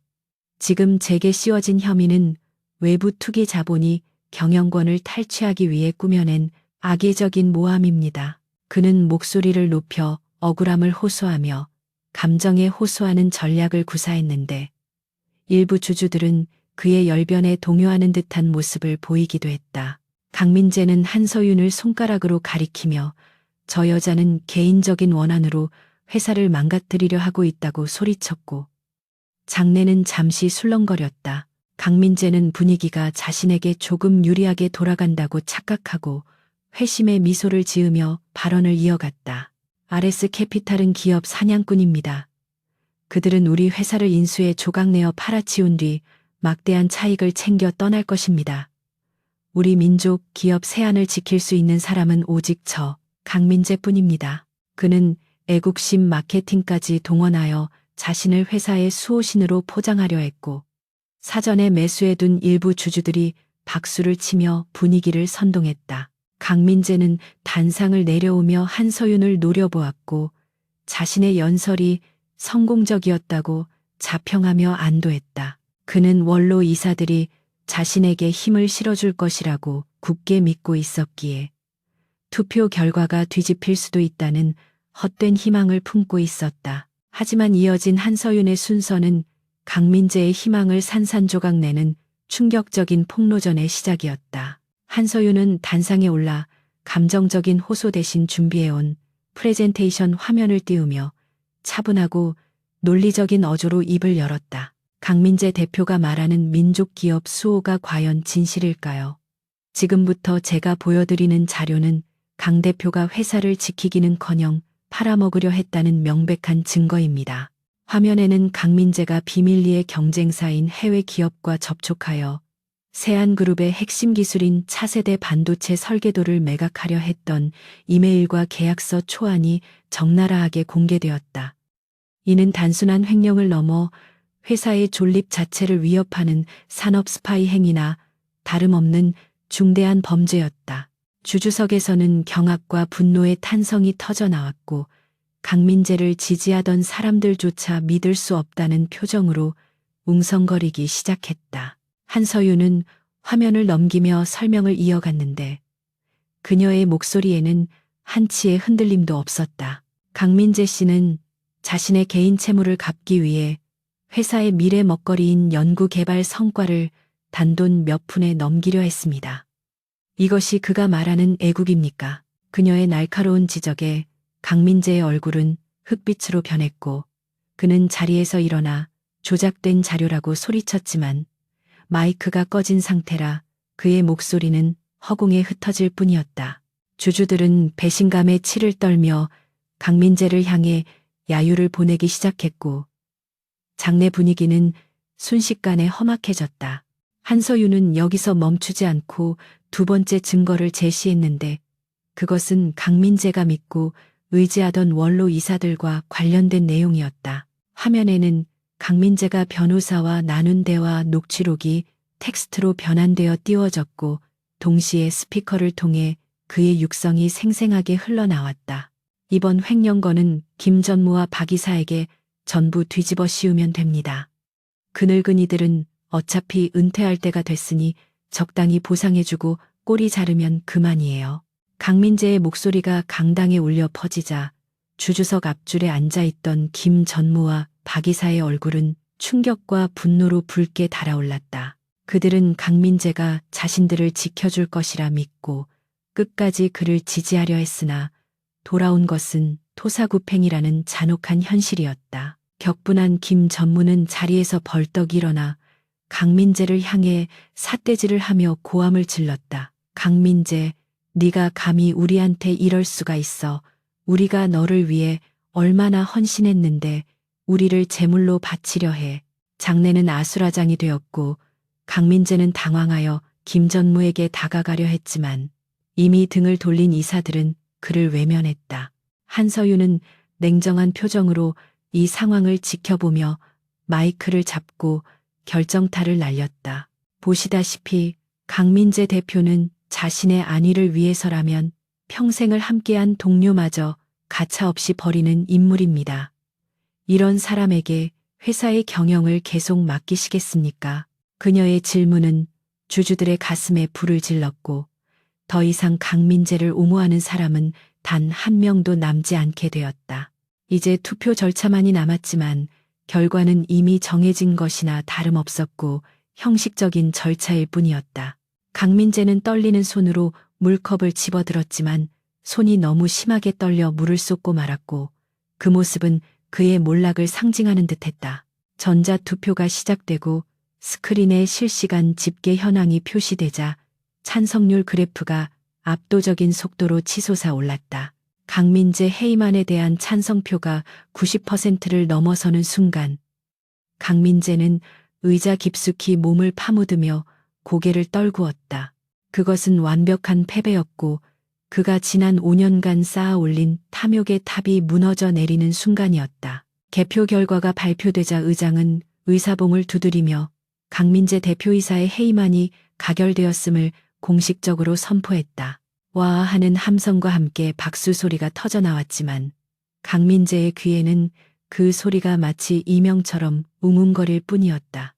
그는 자신이 어떻게 여기까지 왔는지 그리고 어디서부터 잘못되었는지 생각하려 했지만 머릿속은 하얗게 비어버려 아무 생각도 나지 않았다. 그때 보안 요원들이 다가와 그에게 퇴장을 요구했고 강민재는 넋이 나간 사람처럼 비틀거리며 자리에서 일어났다. 수많은 카메라가 그의 패배한 얼굴을 클로즈업했고 그는 손으로 얼굴을 가리며 도망치듯 강당을 빠져나가려 했다. 하지만 한서윤이 그의 앞을 가로막으며 마지막 인사를 건넸는데 그녀의 표정은 승자의 오만함이 아닌 연민에 가까웠다. 강민재 씨, 당신이 잃은 것은 회사가 아니라 당신 자신입니다. 비바람을 피하게 해주던 지붕을 스스로 부수고 밖으로 나간 건 바로 당신이었으니까요. 그녀의 말은 5년 전 그가 그녀를 내쫓을 때 했던 말을 그대로 되돌려준 것이었지만 그 무게는 비교할 수 없을 만큼 무거웠다. 강민재는 그녀의 눈을 똑바로 쳐다보지 못하고 고개를 숙인 채 보안 요원들에게 이끌려 뒷문으로 사라졌다. 한서윤은 그 뒷모습을 바라보며 깊은 숨을 내쉬었고 가슴 한구석에 남아있던 응어리가 비로소 녹아내리는 것을 느꼈다. 주주총회가 끝나고 한서윤은 새로운 임시의장으로서 단상에 올라 주주들에게 감사의 인사를 전했다. 그녀는 흔들리는 회사를 바로잡고 투명한 경영을 약속하며 주주들의 신뢰를 회복하는 데 주력했다. 많은 주주가 그녀에게 악수를 청하며 격려의 말을 건넸고 그녀는 밝은 미소로 화답하며 리더로서의 입지를 확고히 다졌다. 하지만 화려한 조명 뒤에서 그녀는 극심한 피로감을 느꼈는데 그것은 긴 시간 동안 이어져 온 복수극이 주는 정신적 소모 때문이었다. 그녀는 비서에게 일정을 취소하고 잠시 혼자만의 시간을 갖고 싶다고 말한 뒤 대기실로 향했다. 대기실 소파에 앉은 한서윤은 휴대폰을 꺼내 뉴스를 확인했는데 이미 인터넷은 세안그룹 주주총회 소식으로 도배되어 있었다. 강민재의 몰락과 그녀의 승리는 실시간 검색어를 장악했고 여론은 정의가 승리했다며 환호하고 있었다. 하지만 한서윤은 그 환호 속에 숨겨진 씁쓸함을 맛보며 샴페인 대신 따뜻한 차 한 잔을 마셨다. 그녀는 강민재를 무너뜨리면 세상을 다 가진 듯 기쁠 줄 알았지만 막상 현실은 그렇게 드라마틱하지 않았다. 그저 썩은 환부를 도려낸 것뿐이었고 상처가 아물기까지는 시간이 필요할 것이었다. 그녀는 창밖을 바라보며 자신에게 되물었다. 나는 이제 행복해진 걸까? 그때 대기실 문이 열리고 비서실장이 들어와 조심스럽게 말을 꺼냈다. 대표님, 검찰에서 강민재 전 대표에 대한 구속영장을 재청구했다고 합니다. 기술 유출 혐의가 추가되어 이번에는 빠져나오기 힘들 것 같습니다. 한서윤은 고개를 끄덕이며 알겠다고 짧게 대답했다. 법의 심판은 이제 시작일 뿐이었고 강민재는 감옥이라는 차가운 현실 속에서 자신의 죄를 뉘우치며 남은 생을 보내게 될 것이었다. 한서윤은 자리에서 일어나 옷매무새를 다듬으며 거울 속의 자신을 바라보았다. 거울 속의 여자는 더 이상 누군가의 아내가 아닌 당당한 기업가 한서윤이었다. 그녀는 대기실을 나와 로비로 향했는데 그곳에는 아직도 많은 기자가 그녀를 기다리고 있었다. 한서윤은 쏟아지는 플래시 세례를 받으며 당당하게 걸어나갔고 기자들의 질문에 침착하게 대답했다. 세안그룹은 오늘 다시 태어났습니다. 과거의 잘못을 반면교사 삼아 세계적인 기업으로 도약할 것입니다.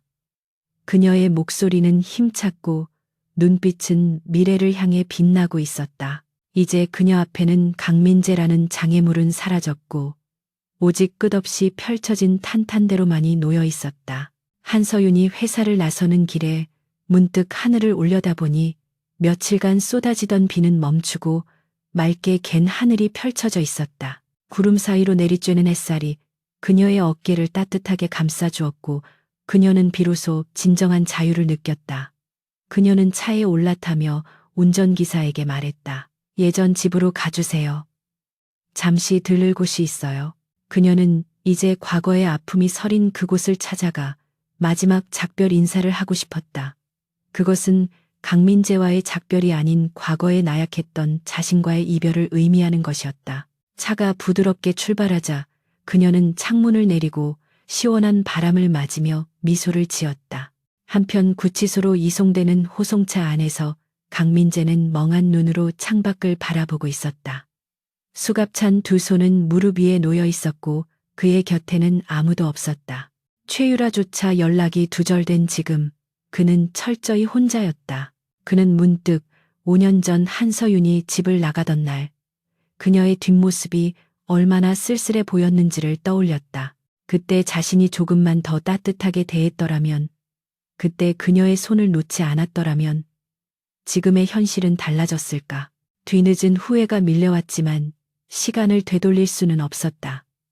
그는 차가운 철창 안에서 영원히 끝나지 않을 겨울을 맞이해야만 했다. 차가운 형광등 불빛만이 감도는 서울구치소의 독방 안에서 강민재는 멍하니 시멘트 벽을 응시하고 있었는데 그의 눈동자는 초점을 잃은 채 흐릿하게 풀려 있었다. 불과 며칠 전까지만 해도 최고급 펜트하우스에서 킹사이즈 침대에 누워 잠을 청하던 그가 이제는 습기찬 담요 한 장에 의지해 쪽잠을 자야 하는 신세로 전락했다는 사실이 도무지 실감나지 않았다. 좁은 철창 너머로 들려오는 교도관들의 발자국 소리와 다른 수감자들의 거친 기침 소리는 그가 처한 비참한 현실을 끊임없이 상기시키며 신경을 갉아먹고 있었다. 강민재는 무릎을 감싸 안으며 몸을 웅크렸지만 뼛속까지 파고드는 한기와 공포는 사라지지 않았고 오히려 시간이 지날수록 더욱 깊어만 갔다. 그는 자신이 왜 이곳에 와 있는지 그리고 어디서부터 모든 것이 꼬여버렸는지 곱씹어 보려 했지만 머릿속은 뒤죽박죽 엉켜버려 아무런 답도 찾을 수 없었다. 강민재가 구속된 직후 세안그룹에 대한 검찰 수사는 급물살을 타기 시작했는데 그동안 그가 은폐해왔던 각종 비리 혐의들이 고구마 줄기처럼 줄줄이 엮여 나왔기 때문이었다.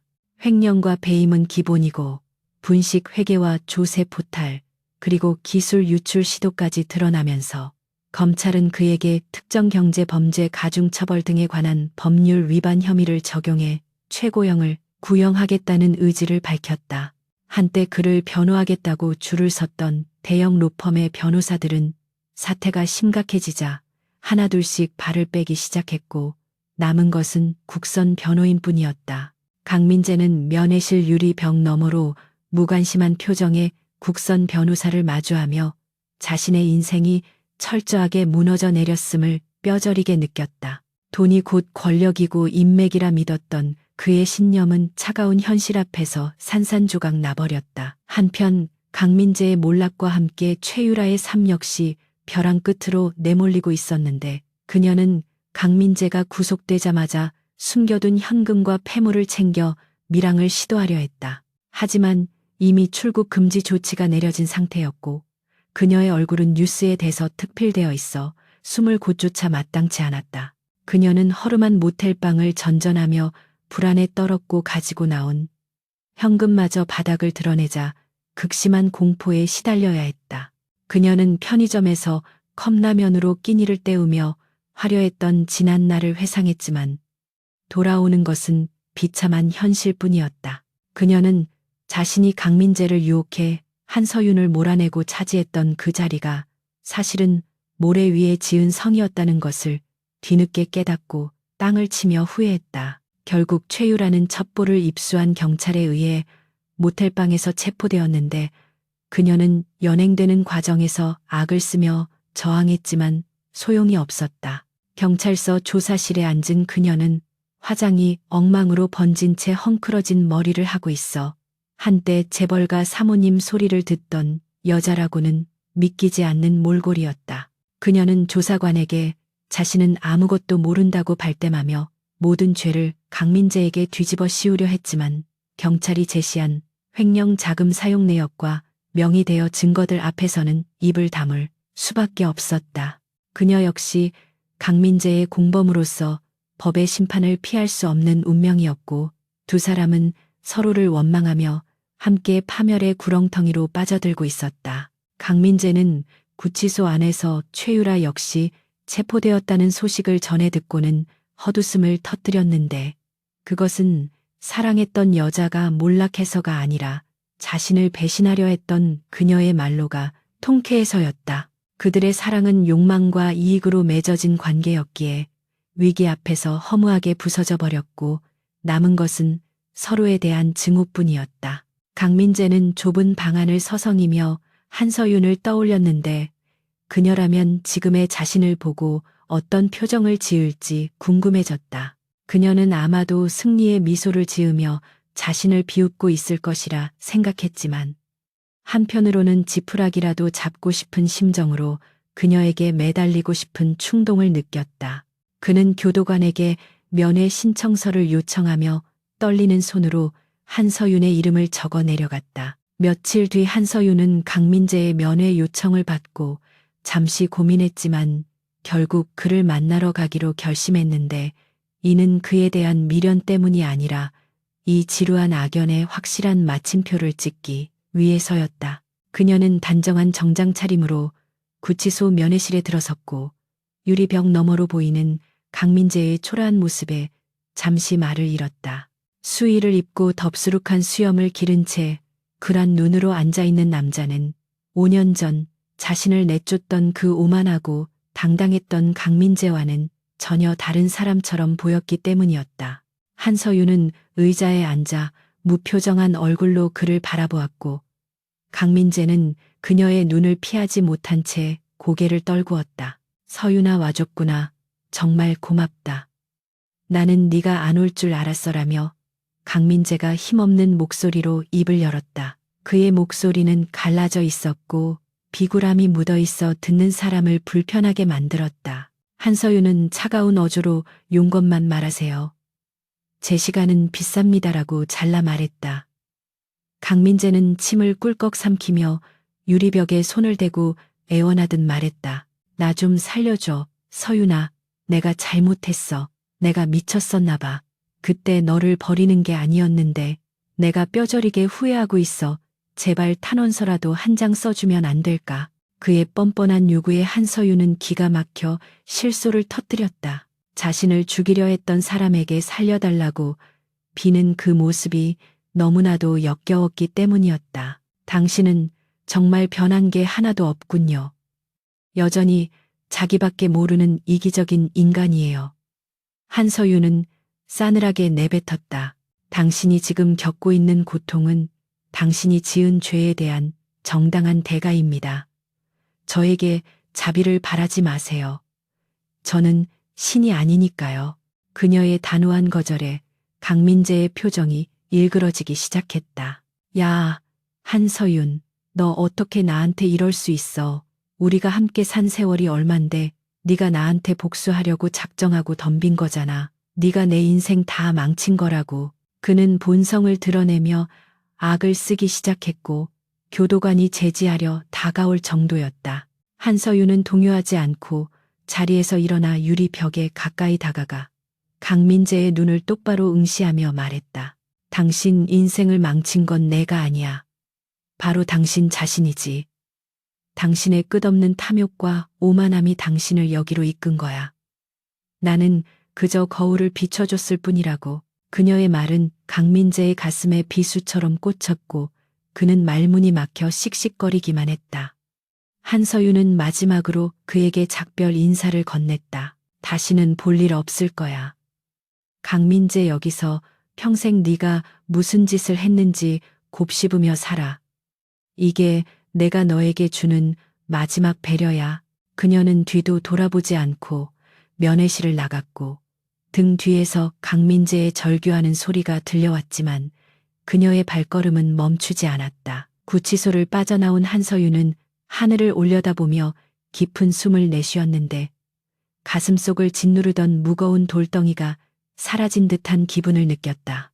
강민재와의 만남은 그녀에게 복수의 완성이 아니라 과거로부터의 진정한 해방을 의미했다. 그녀는 이제 더 이상 피해자가 아니었으며 과거의 상처에 얽매여 사는 사람도 아니었다.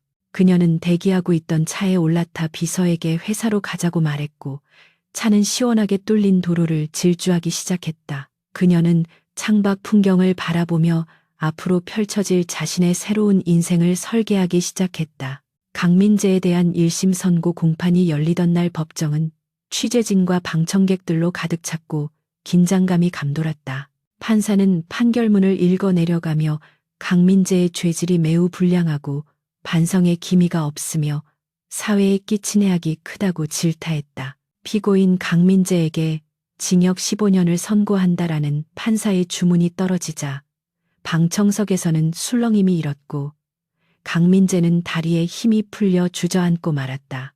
15년이라는 시간은 그의 남은 인생을 송두리째 앗아갈 만큼 긴 시간이었고 그는 이제 감옥이라는 좁은 세상에 갇혀 잊혀진 존재가 될 것이었다. 최유라 역시 징역 5년을 선고받고 오열하며 법정 경위들에게 끌려나갔다. 세안그룹은 강민재의 구속 이후 한서윤의 주도하에 대대적인 개혁을 단행했는데 부패한 임원들은 모두 해임되었고 능력 위주의 새로운 인사 시스템이 도입되었다. 한서윤은 전문 경영인을 영입하여 소유와 경영을 분리하는 선진적인 지배 구조를 확립했고 투명한 경영을 통해 시장의 신뢰를 회복해 나갔다. 주가는 연일 상승세를 기록했고 직원들의 사기는 그 어느 때보다 높았다. 한서윤은 대표이사직에서 물러나 이사회 의장으로서 회사의 큰 그림을 그리는 역할에 집중하기로 결정했는데 이는 권력에 집착하지 않고 회사의 미래를 위해 물러날 줄 아는 그녀의 현명함을 보여주는 선택이었다. 어느 날 한서윤은 늦은 밤까지 집무실에 남아 서류를 검토하다가 문득 책상 한 구석에 놓인 액자를 보게 되었다. 그 액자 속에는 그녀가 RS 캐피탈 동료들과 함께 환하게 웃고 있는 사진이 들어 있었는데 그들의 미소는 진심으로 행복해 보였다. 그녀는 사진을 보며 지난 5년간의 치열했던 시간들을 떠올렸고 자신이 걸어온 길이 틀리지 않았음을 다시 한번 확인했다. 복수는 끝났지만 그녀의 삶은 이제부터가 진짜 시작이었다. 그녀는 자리에서 일어나 창가로 다가가 도심의 야경을 내려다보았다. 수많은 불빛들이 별처럼 반짝이고 있었고 그녀는 그 빛들 속에서 희망을 보았다. 그 시각 강민재는 차가운 독방 바닥에 누워 천장을 바라보고 있었는데 좁은 창문으로 들어오는 달빛만이 그의 유일한 친구였다.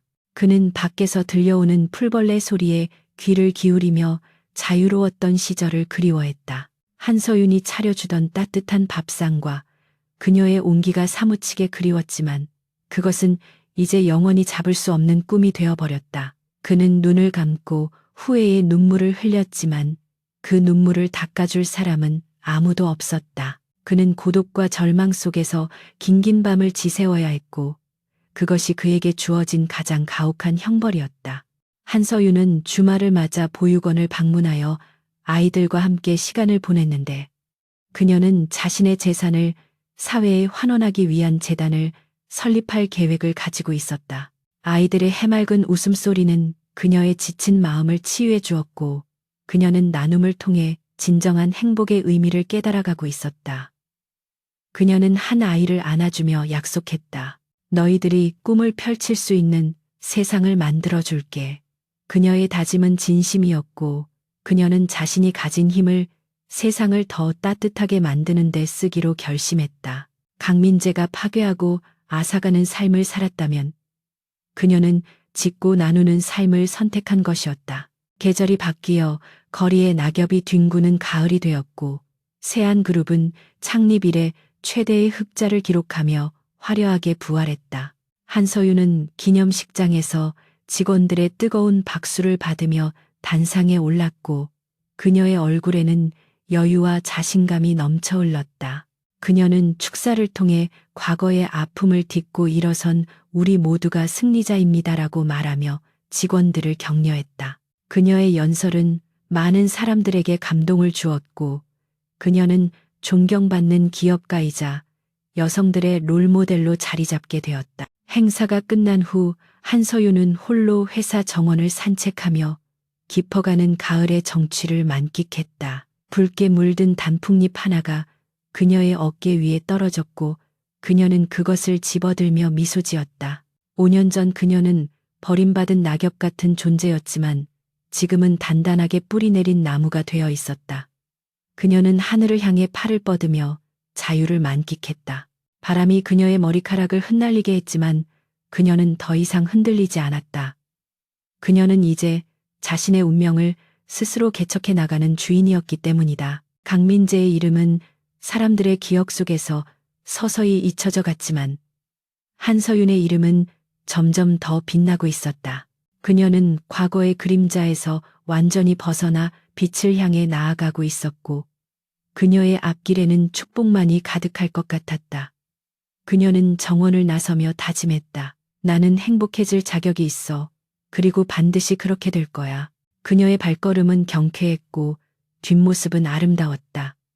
이것은 한 여자가 겪은 고난과 역경, 그리고 위대한 승리에 대한 기록의 끝이자 새로운 희망의 시작이었다. 계절의 수레바퀴는 어김없이 돌아 세안그룹을 휩쓸고 지나갔던 혹독한 겨울은 어느새 자취를 감추고 따스한 봄 기운이 대지를 감싸 안고 있었다. 서울 도심 한복판에 우뚝 솟은 세안그룹 본사 4옥 앞 화단에는 노란 개나리와 분홍색 진달래가 흐드러지게 피어나 지나는 이들의 발걸음을 멈추게 만들었다. 1년 전만 해도 횡령과 비리의 온상으로 지목되어 압수수색과 시위가 끊이지 않았던 이곳은 이제 투명 경영과 혁신의 상징으로 탈바꿈하여 활기가 넘치고 있었다. 로비를 오가는 직원들의 표정에는 과거의 불안과 주눅듦 대신 자부심과 활력이 가득했고 그들의 손에는 서류 뭉치 대신 태블릿 PC와 커피가 들려 있었다. 한서윤은 아침 출근길에 로비 중앙에 설치된 거대한 디지털 아트 조형물을 바라보며 잠시 걸음을 멈추었는데 그것은 세안그룹의 새로운 슬로건인 투명한 미래를 형상화한 작품이었다. 그녀는 직원들에게 가볍게 목례를 건네며 엘리베이터에 올랐고 그녀의 등장은 더 이상 공포의 대상이 아닌 존경과 동경의 대상이었다. 회장 집무실에 도착한 한서윤은 창문을 활짝 열어 묵은 공기를 환기시키고 향긋한 봄바람을 실내로 들여보냈다. 그녀의 책상 위에는 결제를 기다리는 서류들이 정갈하게 놓여 있었지만 그것들은 과거 강민재 시절처럼 비자금을 조성하거나 누군가를 해고하기 위한 서류가 아니었다. 대부분은 신재생에너지 사업 확장 계획이나 직원 복지 향상을 위한 어린이집 증설 안건, 그리고 소외 계층을 위한 장학재단, 설립 계획서 등 미래지향적이고 건설적인 내용들이었다. 한서윤은 꼼꼼하게 서류를 검토하며 만년필로 서명을 이어갔고 그녀의 필체에는 거침없는 힘과 부드러움이 공존하고 있었다. 그녀는 단순히 이익만을 쫓는 장사꾼이 아니라 기업의 사회적 책임을 다하는 진정한 리더로서의 길을 걷고 있었으며 이는 그녀가 지난 1년간 치열하게 고민하고 실천해온 결과물이었다. 오전 회의는 격식 없는 타운홀 미팅 방식으로 진행되었는데 강당에 모인 직원들은 자유롭게 아이디어를 제안하고 경영진과 소통했다.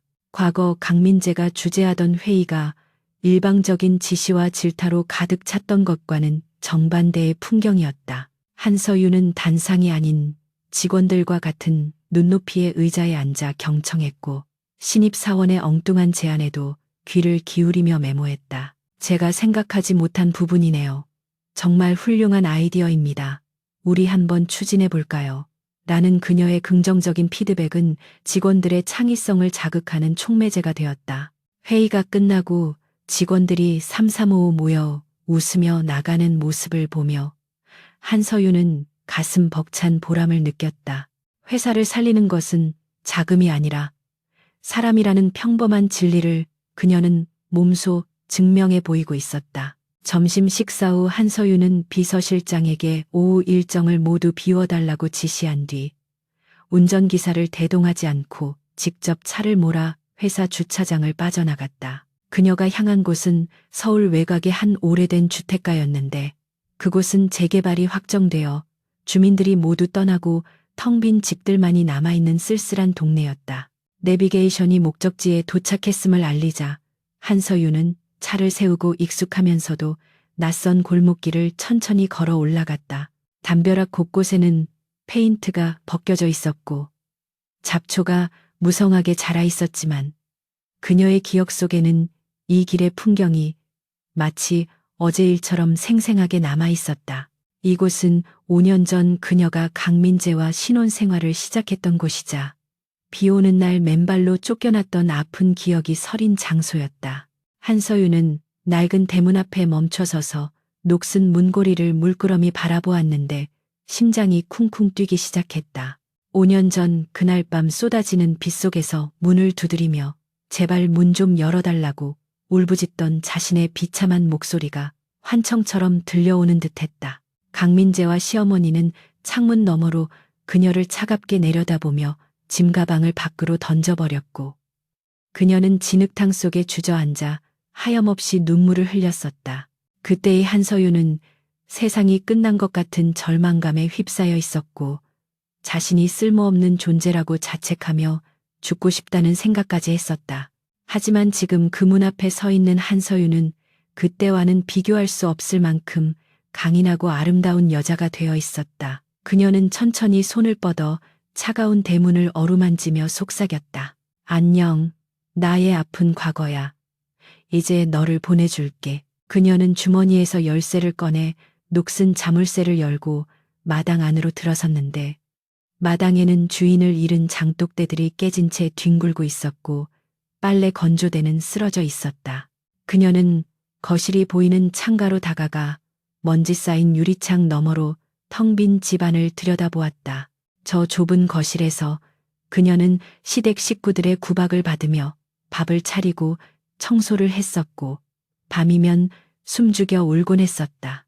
하지만 이제 그 공간에는 아무도 없었고 오직 정적만이 흐르고 있었다. 강민재는 감옥에 있고 시댁 식구들은 뿔뿔이 흩어졌으며 이 집은 곧 철거되어 역사 속으로 사라질 운명이었다. 한서윤은 그 공허한 풍경을 눈에 담으며 가슴 한구석에 남아있던 마지막 응어리가 눈 녹듯 사라지는 것을 느꼈다. 복수는 상대를 파멸시키는 것이 아니라 자신이 그 상처로부터 완전히 자유로워지는 것임을 그녀는 비로소 깨달았다. 그때 대문 밖에서 인기척이 느껴져 한서윤은 고개를 돌렸는데 그곳에는 허리가 굽은 노파 한 명이 서 있었다. 그녀는 다름 아닌 강민재의 어머니, 즉 한서윤의 전 시어머니였다. 화려한 옷을 입고 며느리를 하녀 부리듯 했던 과거의 기세등등한 모습은 온데간데 없고 남루한 옷차림에 살한 눈을 한 노파는 한서윤을 알아보자마자 바닥에 주저앉아 통곡하기 시작했다. 아이고 서윤아, 내가 죽을 죄를 지었다. 제발 우리 민재 좀 살려다오. 우리가 잘못했다. 노파는 엉금엉금 기어와 한서윤의 바짓가랑이를 잡으려 했지만 한서윤은 뒷걸음질 치며 차가운 눈빛으로 그녀를 내려다보았다. 그녀의 울음소리는 애절했지만 한서윤의 마음을 움직이기에는 너무 늦어버린 후회였다.